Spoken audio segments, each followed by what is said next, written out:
Good morning. Today is Thursday, February 27th, 2025. I am Stephen C. And this is our TikTok Live at 11 a.m. Central Time every day on TikTok at Stevo C's.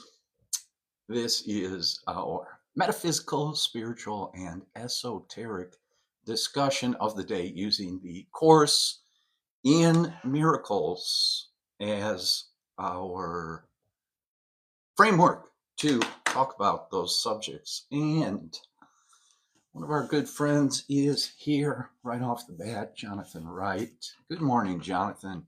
Nice to see you. Please like this transmission as Jonathan does. Your participation is welcomed. And if you're not following this account, you can follow the account and also like this live. That helps distribute it on the algorithm.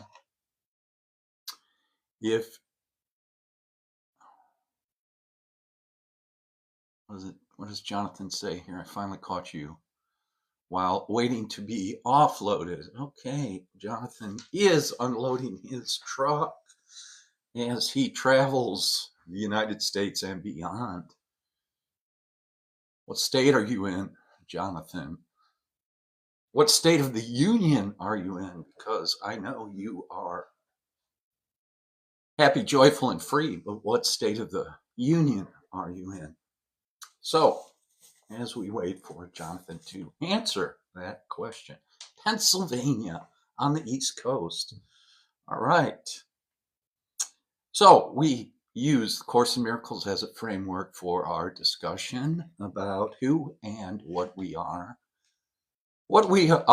doing here, and what we are hoping to achieve, both individually and collectively. So let's start by reading the introduction to the Course.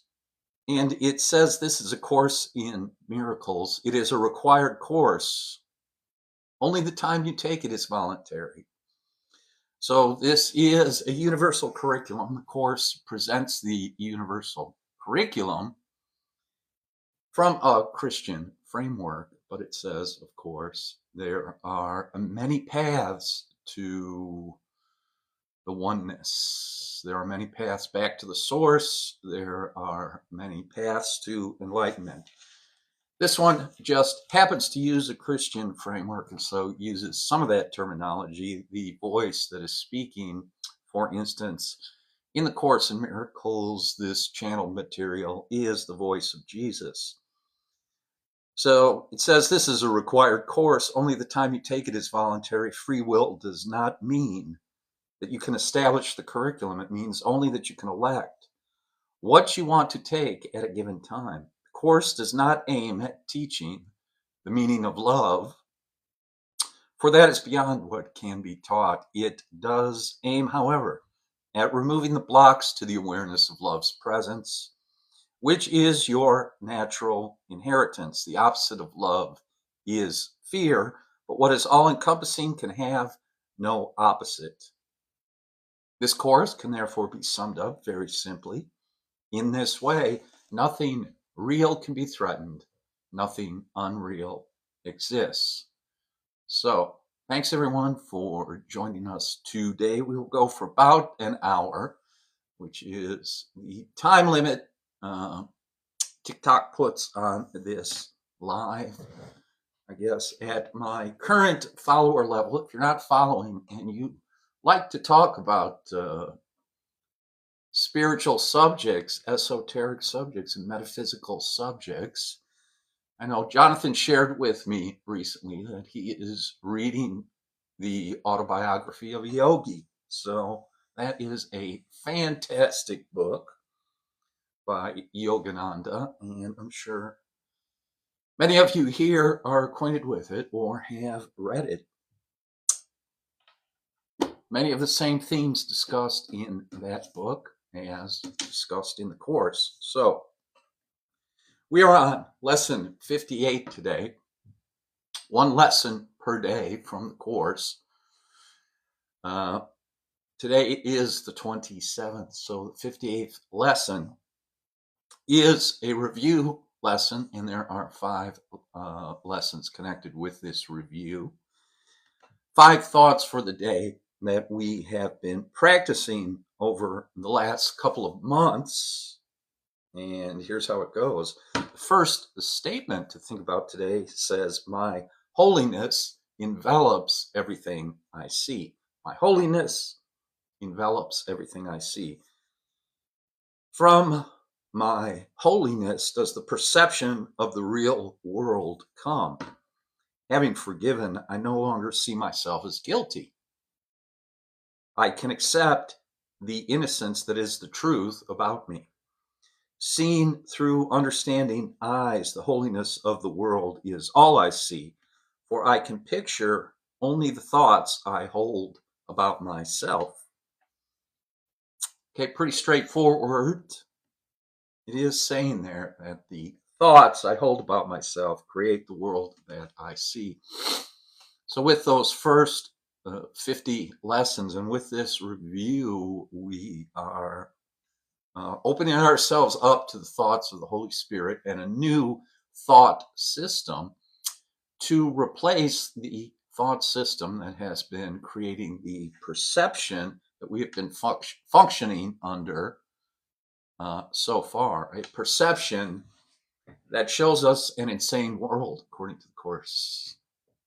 A world of sickness, death, conflict, war, deceit. Okay, so that is a false world. That is an illusory world. It is not the real world. But the good news is that we can ourselves, since we made up this false world, we can, with help from the Holy Spirit, with help from a higher power and a higher vibration, dissolve the old thoughts, give them up, forgive them, and let them be replaced by the thoughts of God, which are already there, which are the thoughts my consciousness holds already, because the mind of God holds them, and I was created in the image and likeness of the Father, of the source. And so those thoughts are already there. So we're trying to remove the thought system that blocks the awareness of love's presence, as we just read in the introduction. And here we are admitting and acknowledging and recognizing that I'm very holy. My mind is a part of God's. I am very holy. So since I am very holy, my holiness envelops everything I see. Second idea for the day says, my holiness blesses the world. The perception of my holiness does not bless me alone.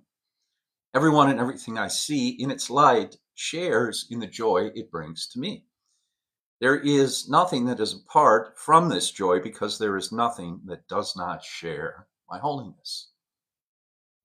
As I recognize my holiness, so does the holiness of the world shine forth for everyone to see. So my holiness, my state of mind, the recognition of my true state of being blesses the world. That is its natural purpose, its natural function. It is my natural function. As I forgive myself and I forgive everyone and everything, because there is only one thing, as I forgive those thoughts in my consciousness, give them up, turn them over to the Holy Spirit, then that oneness is shared, because consciousness is one. And so my holiness shines forth for everyone to see, and that frequency and vibration is felt and shared. Third statement for today says, there is nothing my holiness cannot do. My holiness is unlimited in its power to heal, because it is unlimited in its power to save. What is there to be saved from except illusions? And what are all illusions except false ideas about myself? So we're talking about our identity and our true identity. A false identity, images and idols, false ideas I've made up about myself in a perceived state of separation from God, from oneness, from a unified consciousness, right? If I believe the materialistic perception of the world, separate objects, separate people, separate bodies, I don't understand that each of those things are really symbols or representations of ideas. In fact, the Course says my body is a symbol of the idea of separation. So if you just think about that for a minute, just sort of contemplate that and think about it, the idea of separation and our true consciousness as God sort of symbolizes itself as the body. And of course, that what was Da Vinci trying to say to us by illustrating Vitruvius Man, right? The man with his arms outstretched, the 5-pointed star, really representation of pentagram in the good sense, okay? In the sense of the light, in the forgiven sense. What was Da Vinci trying to show us with that picture of the body? The third statement for today is there is nothing my holiness cannot do. Okay? My holiness envelops everything I see. My holiness blesses the world. There is nothing my holiness cannot do. My holiness is a change in consciousness, a shift in consciousness, a transformation of my perceptions. My holiness is unlimited in its power to heal because it is unlimited in its power to save. Oh, I already went over this. Huh? What is there to be saved from except illusions? What are illusions except false ideas about myself? In the presence of my holiness, which I share with God Himself, all idols vanish, all illusions vanish. Number 4, my holiness is my salvation. So the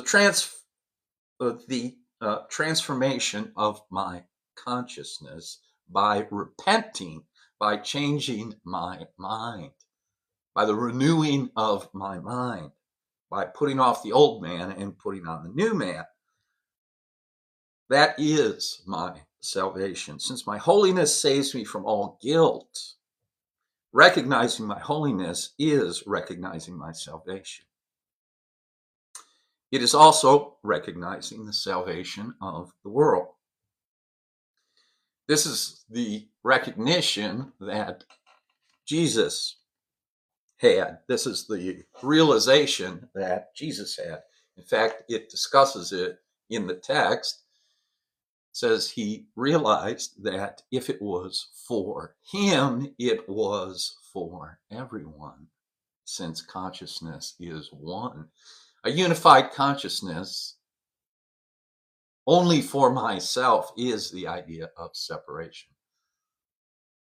The Son of God is a unified consciousness, everyone and everything. So I heard Pete Sapper, if you've ever seen him on this, well, it was on his channel, but it was his teacher. I forget that guy's name at the moment, but he was saying the perceiver, the perceived, and the act of perception is all one thing. And he says, once you realize that, that is enlightenment, right? So that is a unified consciousness.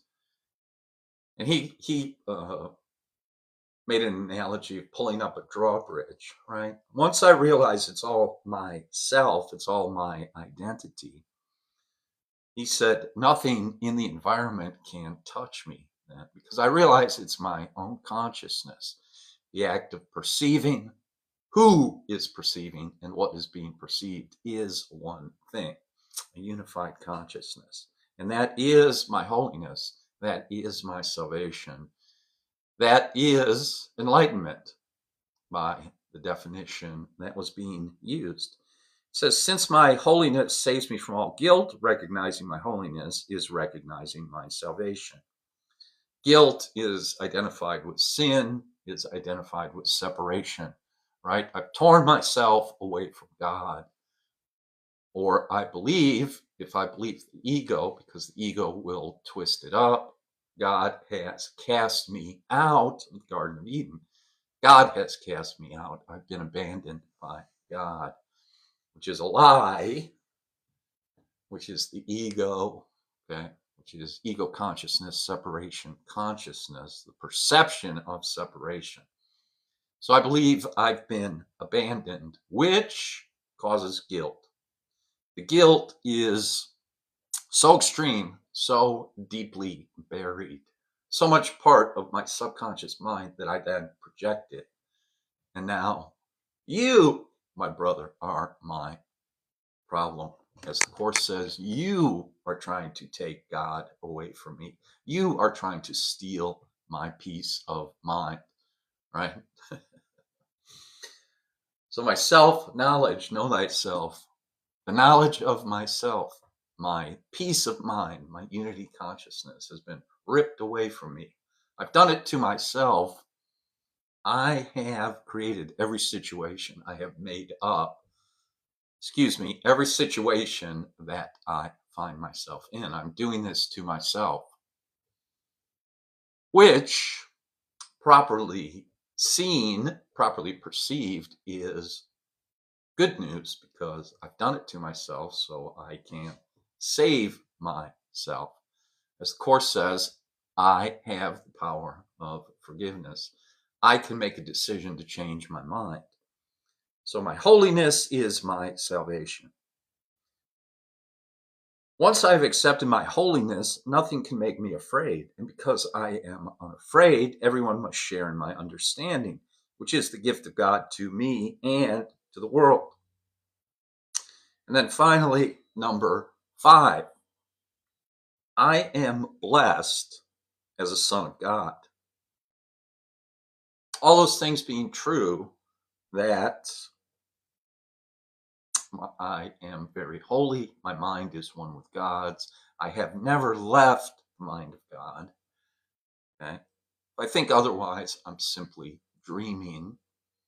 I'm seeing figures in a dream, the Course calls these things I see outside of myself. Apparently, perceiving outside of myself are called figures in a dream. Maya, illusion, the simulation, the matrix. Although the matrix can also be positively interpreted if I allow matrix to, excuse me, if I allow the word mother to substitute for matrix. Excuse me, the divine feminine. So, number 5, I am blessed as a son of God. Herein lies my claim to all good and only good. That is why I'm blessed, because I am still one with God, whether I realize it wholly and completely or not. It is the truth. Herein lies my claim to all good and only good. I am blessed as a son of God. All good things are mine because God intended them for me.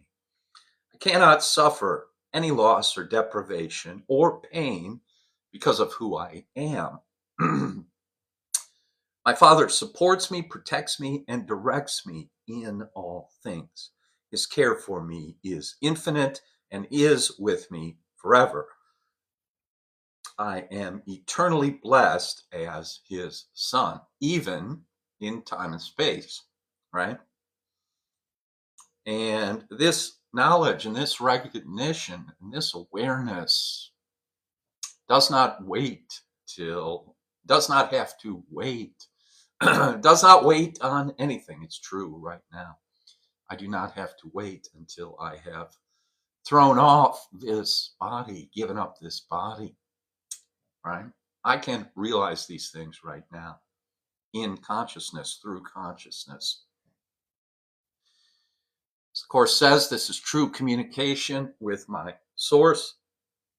This is true communication with God, which becomes communion, which translates into being, vibration, frequency, right? So my holiness envelops everything I see. My holiness blesses the world. There is nothing my holiness cannot do. My holiness is my salvation. My holiness is my healing, right? My holiness is my perfect day. Wholeness, holiness, wholeness. I am blessed. I am blessed as a son of God. I really like those 5 lessons.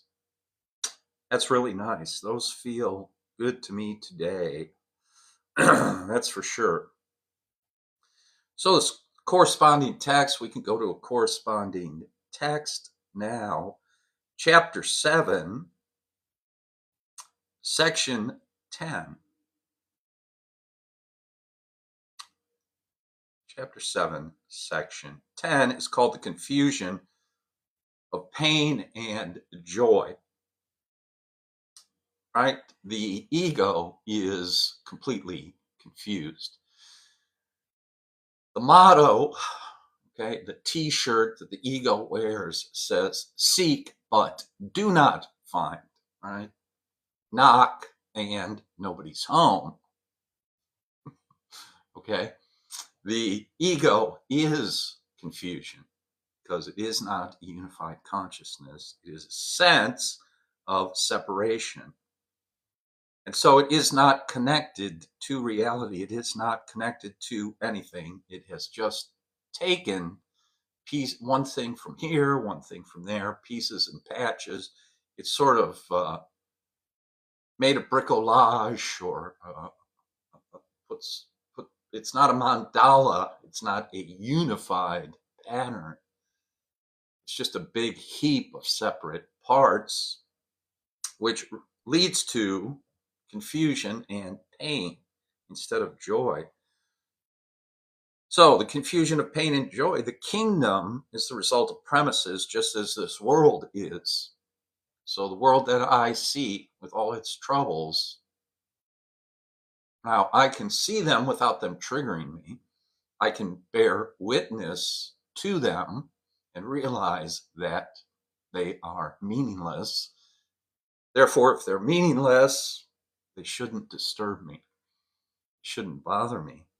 So those premises can show me what type of thinking leads to those premises, just as I can find out just as easily what the premises and the thinking of kingdom consciousness leads to, what sort of perception, what sort of experiences, what sort of feeling, state of being, or frequency or vibration. You may have carried the ego's reasoning to its logical conclusion, which is total confusion about everything. It minces no words. I love it. Total confusion about everything. Perfect. Should be easy enough to give up, right? It says, if you really saw this result, if you really saw it, you could not want it.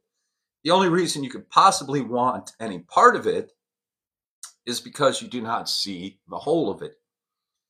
You are willing to look at the ego's premises, but not at their logical outcome. Is it not possible that you have done the same thing with the premises of God?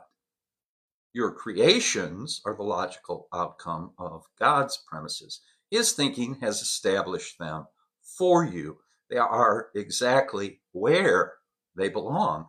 They belong in your mind as part of your identification with his mind.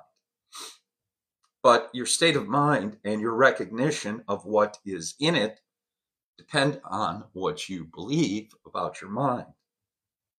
Okay, so there's always that chain of reasoning in the Course. So you have to work a little bit to follow the chain of reasoning, right? It's talking about premises and conclusions, logical outcomes. And later in the text, it'll talk about reason. Reason will tell you, reason with capital R.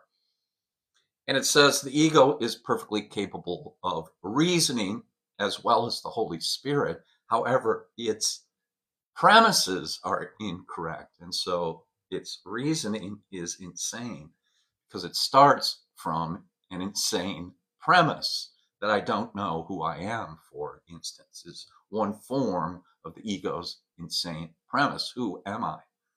I seem to have forgotten.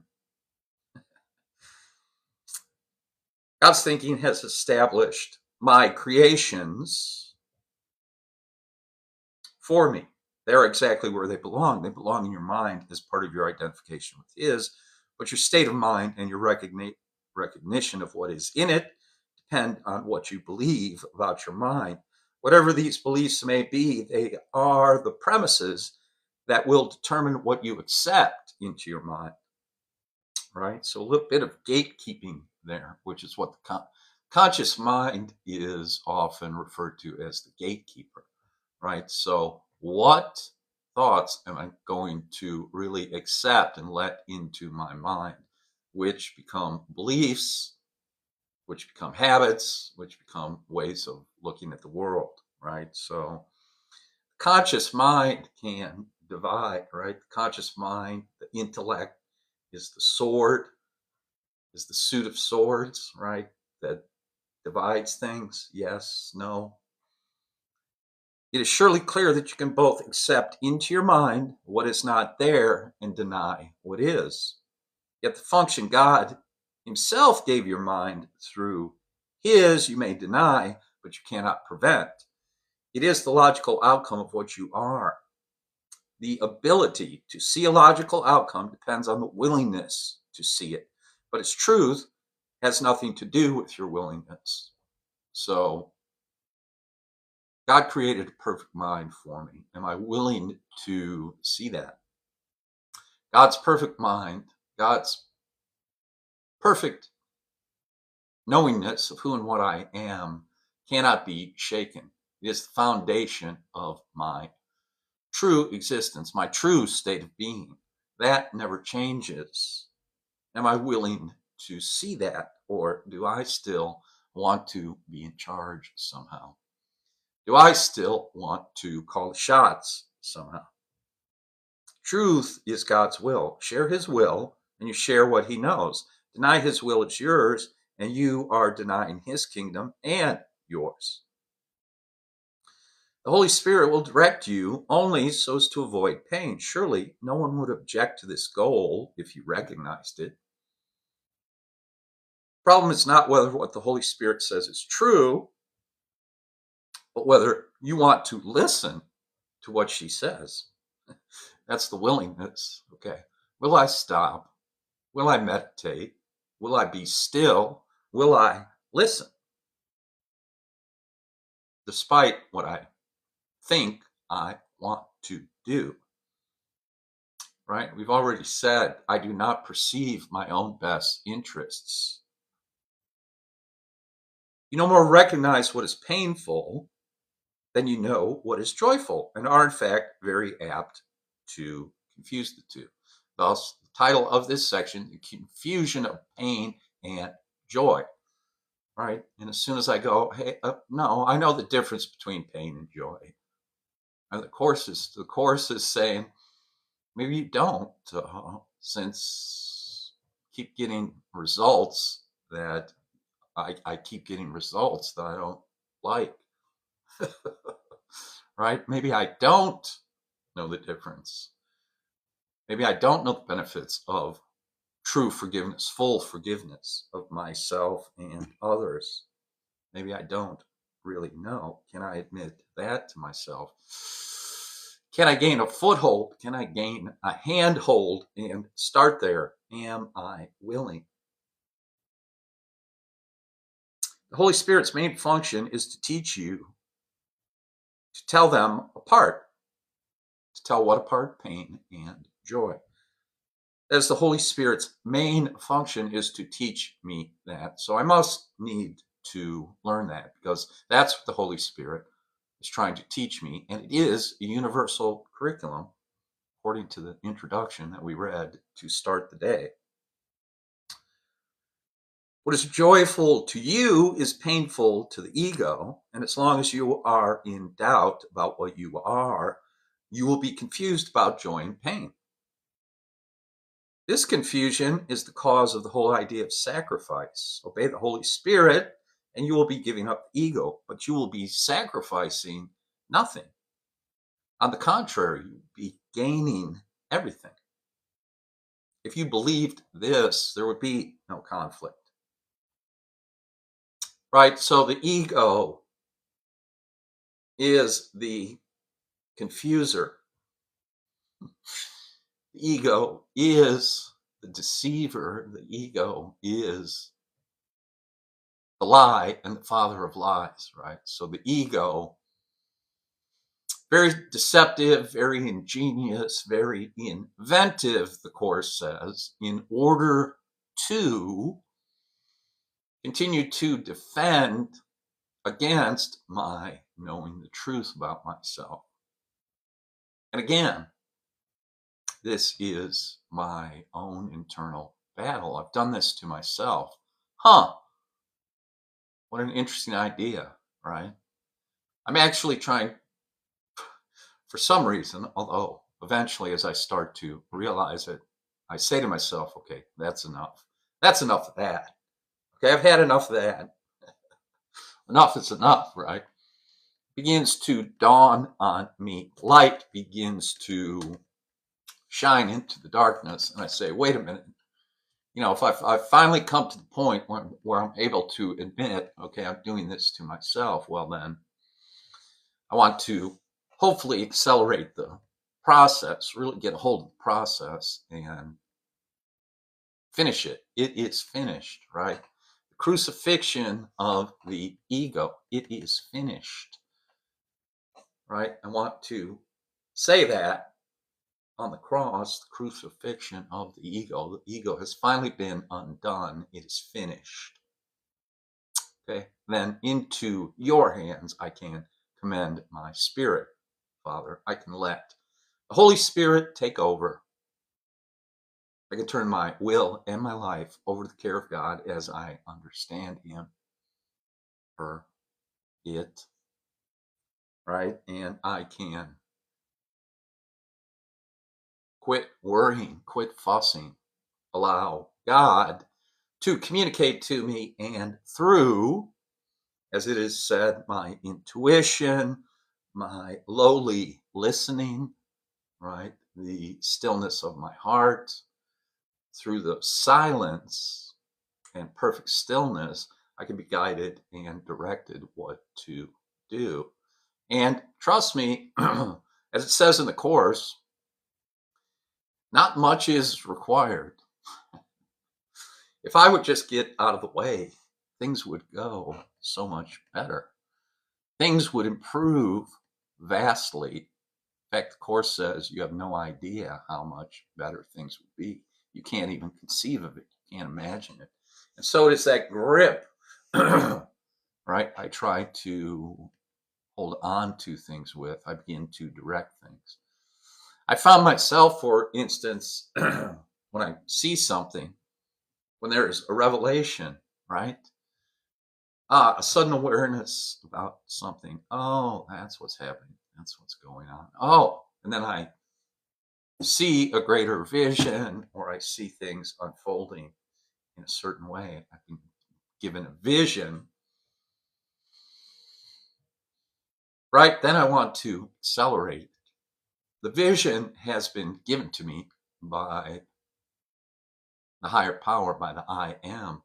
And the vision will also be worked out by that higher power, by that I am. I don't have to even work it out. I simply have to allow it to manifest instead of forcing it, instead of trying to make it happen, instead of wondering why it hasn't happened yet, right? So then the ego tries to jump in and start manipulating.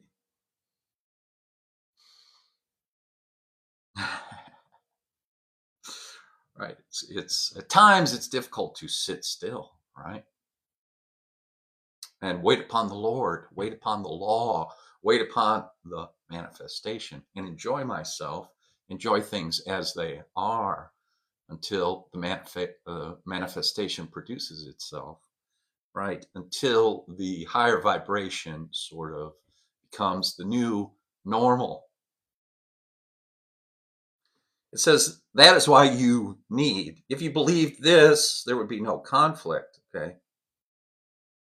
Obey the Holy Spirit, you will be giving up the ego. If I believe this, and I will be sacrificing nothing by giving up the ego. If I believe this, there would be no conflict. This is why you need to demonstrate the obvious to yourself. It is not obvious to you. You believe that doing the opposite of God's will can be better for you. You also believe that it is possible to do the opposite of God's will. Therefore, you believe that an impossible choice is open to you, and one which is both fearful and desirable. Yet God wills, he does not wish. Your will is as powerful as his because it is his. Ego's wishes do not mean anything because the ego wishes for the impossible. Based on false premises, based on a false existence, based on the fact that the ego doesn't even exist. The separation never occurred. The atonement has already happened. I am already saved. I am already perfect. You can wish for the impossible, but you can will only with God. The ego's weakness is your strength. The Holy Spirit always sides with you and with your strength. As long as you avoid her guidance in any way, you want to be weak. Yet weakness is frightening. What else then can this decision mean except that you want to be fearful?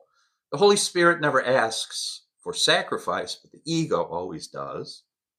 When you are confused about this distinction in motivation, it can only be due to projection.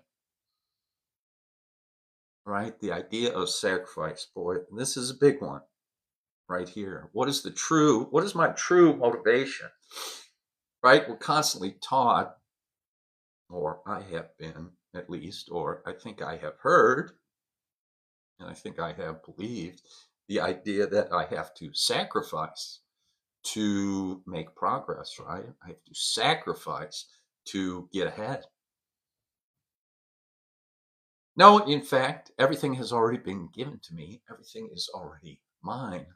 I need do nothing except realize that, except clear the garbage out of the way so that becomes known to me. I am already perfect, whole, and complete. I already have everything. If I simply wait upon the Lord as part of the laws of the universe, that state of mind, that state of being will simply manifest itself. Because the state of being that I am operating with and from right now is also just manifesting itself automatically. The Holy Spirit never asks for sacrifice. The ego always does. When you are confused about this distinction in motivation, it can only be due to projection. Projection is a confusion in motivation. And given this confusion, trust becomes impossible. Right? Do I have trust issues? Of course. Everyone has trust issues. Because everyone at one moment or another, unless they are totally awake all the time, operates from the ego. The ego does not trust, and so the ego tries to manipulate it and make things better according to the ego's premises, which is better for me, worse for you. Sorry, Charlie. Right?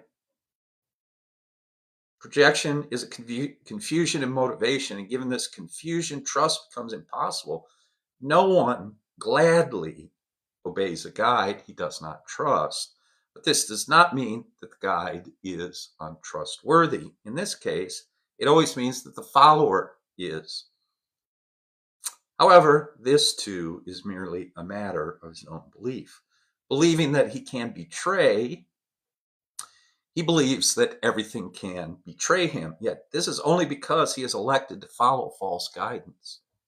Unable to follow this guidance without fear, he associates fear with guidance and thus refuses to follow any guidance at all. Okay, there's that reasoning and that logic again. And this is a reasoning and a logic that is trying, that is not trying, that is undoing the reasoning and the logic of the ego, which is simply confusion, because it begins from an incorrect premise.